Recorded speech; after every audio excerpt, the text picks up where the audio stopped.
center. There are countries where you actually cannot move your money out of the country if you wish to. So countries like Argentina right now, or China, or Iran, these are places where people who live there really cannot move their wealth when they wish to. Even in the U.S., I mean, you can move it, right? But we're going to take 30% off the top when you do it. And, you know, you got to fill out the right form first, and maybe we'll say no. Right now in Argentina, there's a law that if anything that you buy from abroad has a 50% tax on it. So if you try to buy something on Amazon, it's going to cost you 50% more just because of the tax. And the reason is the government there is inflating the currency like crazy and it's being debased.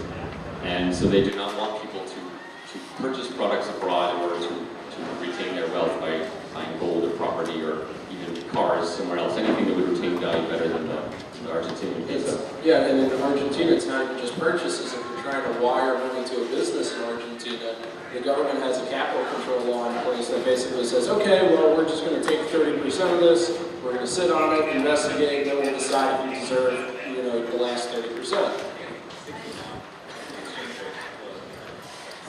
So 60%, I apologize. I'm not up to date in Argentina, but yeah, these capital controls, it's not even like they're irrelevant. They're not even just being ignored. So I mean, Bitcoin can just zip it in Argentina, and you know, there's your extra 30 or 60% flow. So that's not. Yeah, you know, Argentina is a very good example right now because of their inflation. I don't know how many normal Americans are aware of what's going on, but they tend to destroy their currency roughly 8 or 10 years, 3 or 10 years. And the people there are very familiar with this process, but they haven't really had many solutions. You know, they can acquire metals to some degree, but those are physical. It's hard to move those across borders. It's hard to keep them from being noticed. And now, this time they're destroying their currency. There's actually a lifeboat waiting for these people, and it's called Bitcoin. And people down there can just acquire coins, you know, to some degree, and then hold them and no longer worry about the money printing. It basically lets these people sidestep the terrible monetary policies of their own government. So let's see, what else?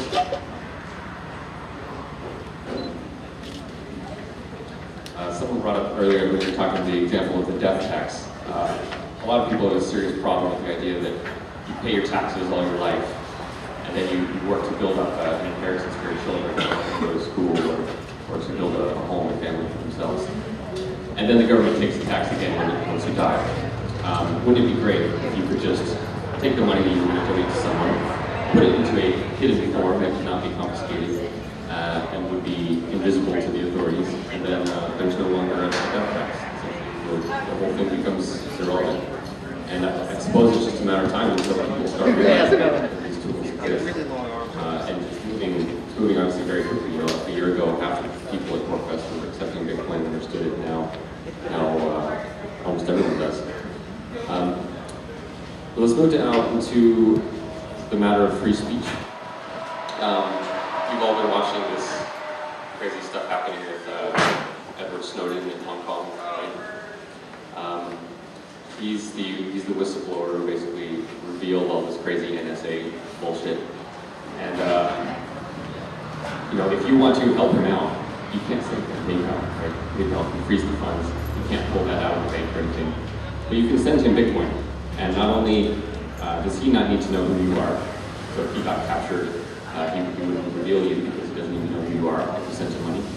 But anyone in the world can now send him funds via Bitcoin to help support that kind of thing. So what kind of incentive do you think that creates when the whistleblower now knows that there is a whole world of people who will stand up and donate to them, because the donators now do not need to fear prosecution themselves. So Bitcoin is not just a matter of money and business, but actually of free speech itself. Do you want to talk about the WikiLeaks?